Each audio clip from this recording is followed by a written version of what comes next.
Bollywood silver screen presenting red notice.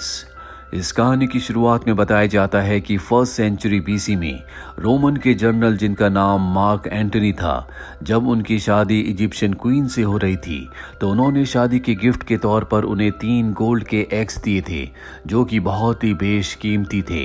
पर वक्त के साथ वो तीनों की तीनों एग्स कहीं खो गए और सन 1907 में उन 3 एग्स में से 2 एग्स एक फार्मर को मिले, पर उस तीसरे एग का क्या हुआ कभी किसी को पता नहीं चला।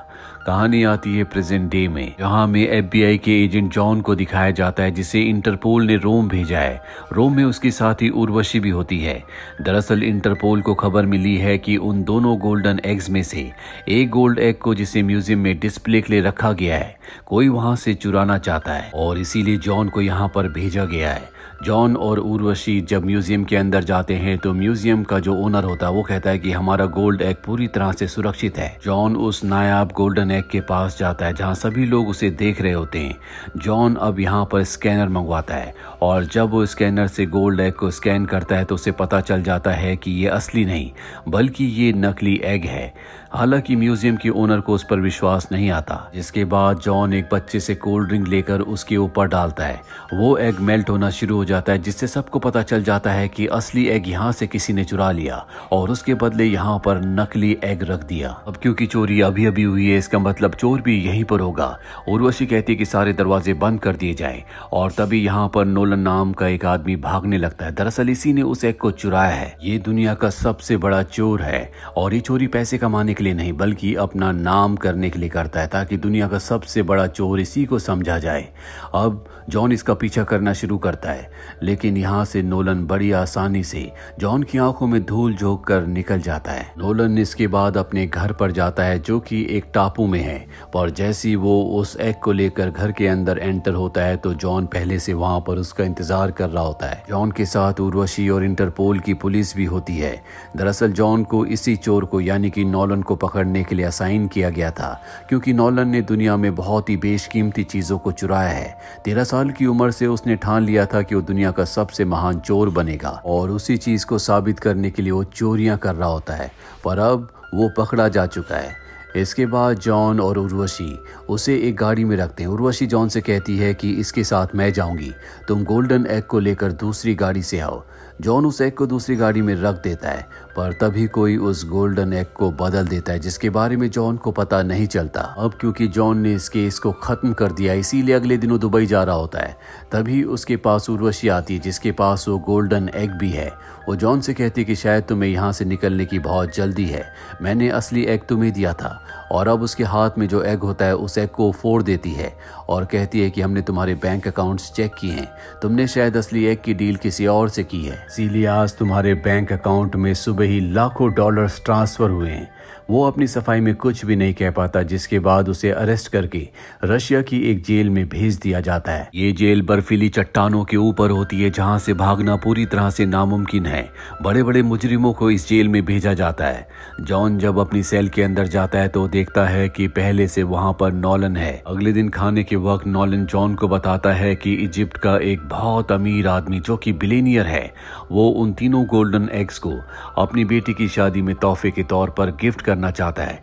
जो भी उन तीनों एग्स को उस बिलियनियर को देगा बदले में वो उसे बहुत बड़ी कीमत देगा। जॉन कहता है कि 2 एग्स के बारे में सबको पता है जिसमें से एक चोरी हो चुका है, तीसरा एग कहाँ पर है। वो कहता है कि मैं तीसरे एग के नहीं बल्कि दूसरे एग के बारे में सोच रहा हूँ जो कि एक आम डीलर के पास है जिसे पार्टी करने का बहुत शौक है। जल्दी उसने एक बहुत बड़ी पार्टी को ऑर्गेनाइज किया है जिसमें हर कोई मास्क पहन कर जाएगा। बिना मास्क के उस पार्टी में कोई नहीं जा सकता। अब यहाँ पर जेल का एक ऑफिसर आता है जो इन दोनों से कहता है कि तुमसे कैप्टन मिलना चाहती है। इन दोनों को कैप्टन के पास ले जाया जाता है।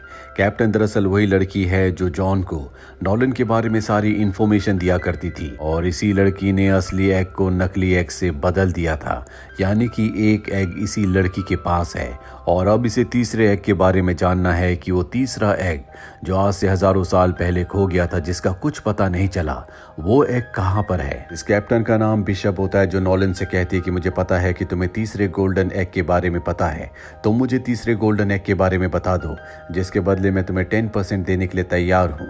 पर नॉलन साफ साफ मना कर देता है, जिसके बाद बिशप यहाँ से चली जाती है। जॉन नॉलन से कहता है कि तुम्हें मेरी मदद करनी होगी, मैं बिशप को अरेस्ट करवा कर अपने आप को बेगुनाह साबित करना चाहता हूँ, और वैसे भी जल्दी वो पार्टी होने वाली है जहाँ पर वो दूसरा गोल्डन एग है। ये दोनों के दोनों अब जेल से भागने का प्लान बनाते हैं, जहाँ पर सबसे पहले ब्लास्ट करते हैं। ब्लास्ट करने के बाद ये मेन गेट तक पहुंच जाते हैं। नॉलन ने एक ऑफिसर के कार्ड को चुरा लिया था, जिस कार्ड से दरवाजे को खोलते हैं।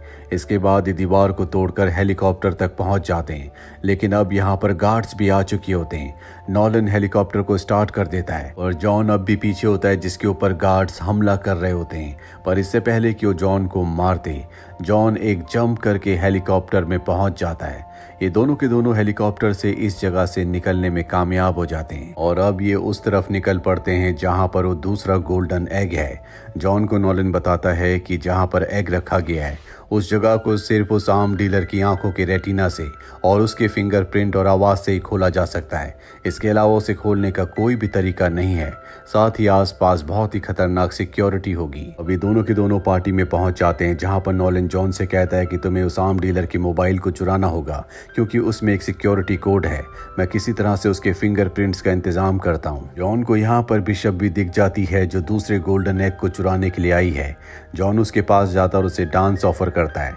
दरअसल ये उसकी चालाकी होती है। उसने ऐसा इसलिए किया होता है ताकि आर्म डीलर जेलस फील करे, वो उसके पास आए और वो उसके मोबाइल को चुरा ले। और होता भी ऐसा ही है।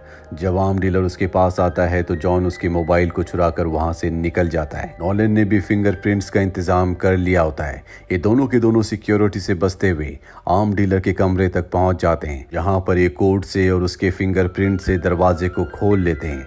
और अब यहाँ पर FBI की एजेंट उर्वशी भी पहुंच जाती है, जो इन दोनों को गन पॉइंट पर ले लेती है। जॉन उसे समझाने की कोशिश करता है, उसके करीब जाता है। जॉन को मौका मिल जाता है, वो उसकी गन पकड़कर उसे धक्का दे देता है और खुद वो नॉलन के साथ उस कमरे में एंटर हो जाता है जहां पर वो दूसरा गोल्डन एग है।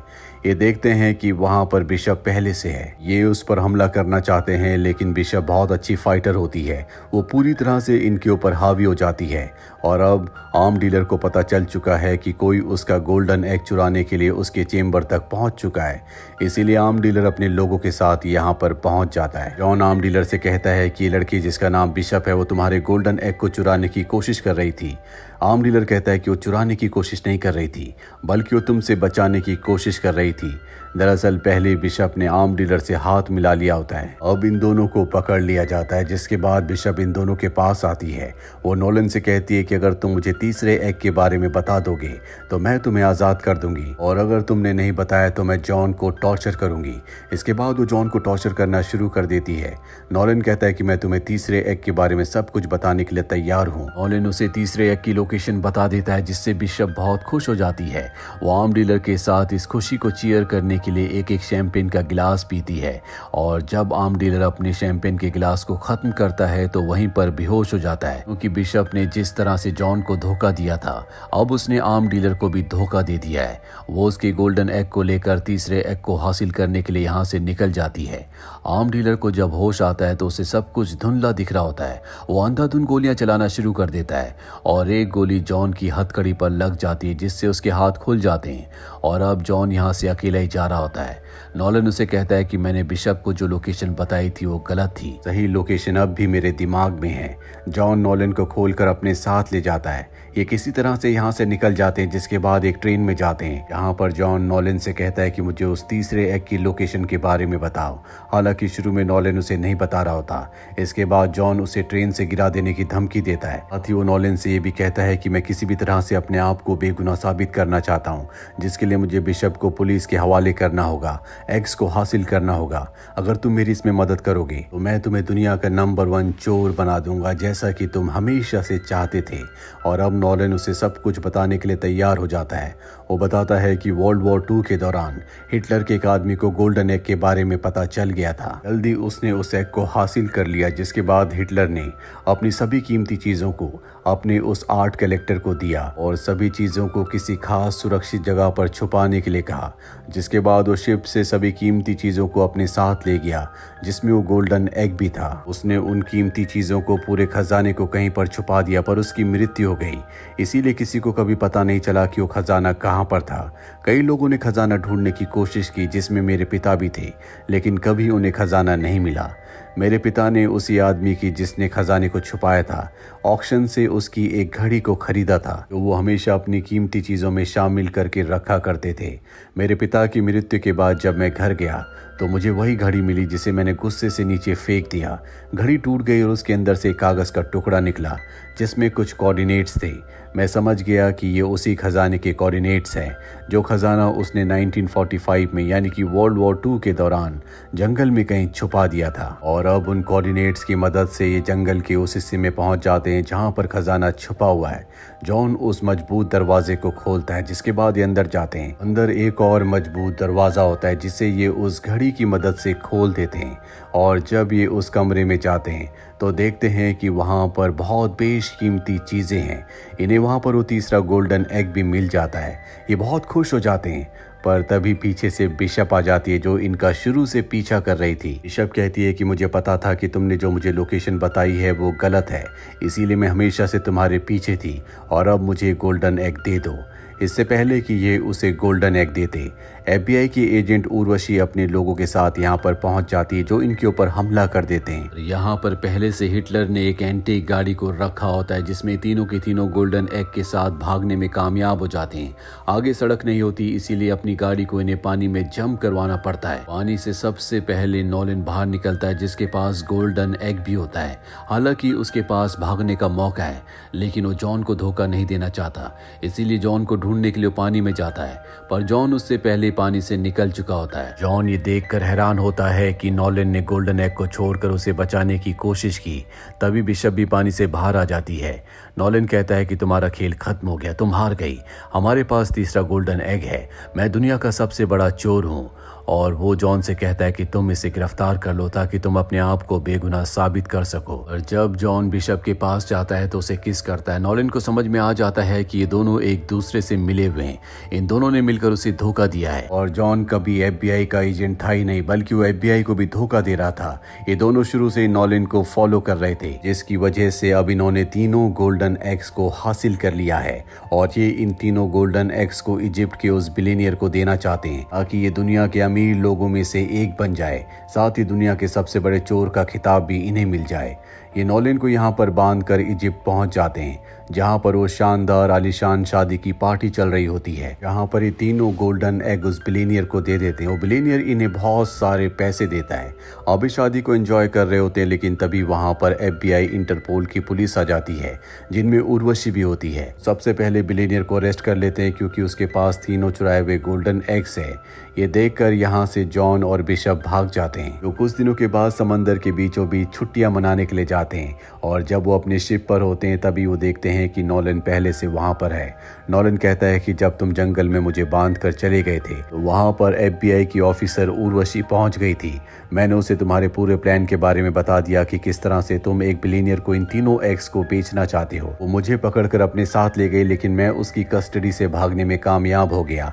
और अब मैंने उसे बता दिया है कि तुम्हारे अकाउंट में कई $100 मिलियन हैं जो उसने जब्त कर लिए हैं। और तभी वो अपने अकाउंट बैलेंस को देखता है जिसमें $0 होते हैं। नॉलन कहता है कि अब तुम भी मेरी तरह कंगाल हो चुके हो, साथ ही मैंने तुम्हारी इस लोकेशन के बारे में उर्वशी को बता दिया है। अगर तुम चाहो तो हम एक बार फिर से मिलकर काम कर सकते हैं, मेरे पास एक बहुत ही बेहतरीन प्लान है। हालांकि जॉन मना कर देता है, लेकिन बिशप कहती है कि हमें साथ मिलकर काम करना चाहिए। और अब इंटरपोल की पुलिस उर्वशी भी यहाँ पहुंच जाती है और उन्हें शिप में कोई भी नहीं मिलता, जिसके बाद इन तीनों के नाम रेड नोटिस जारी कर दिया जाता है, यानी कि पूरी दुनिया की पुलिस इनके पीछे है। वहीं इन तीनों को अब पेरिस में दिखाया जाता है, जो अपने नए मिशन को अंजाम देने के लिए निकल पड़ते हैं। और इसी के साथ ये फिल्म, ये कहानी यहीं पर खत्म हो जाती है। उम्मीद करते हैं कि ये कहानी आपको पसंद आई होगी।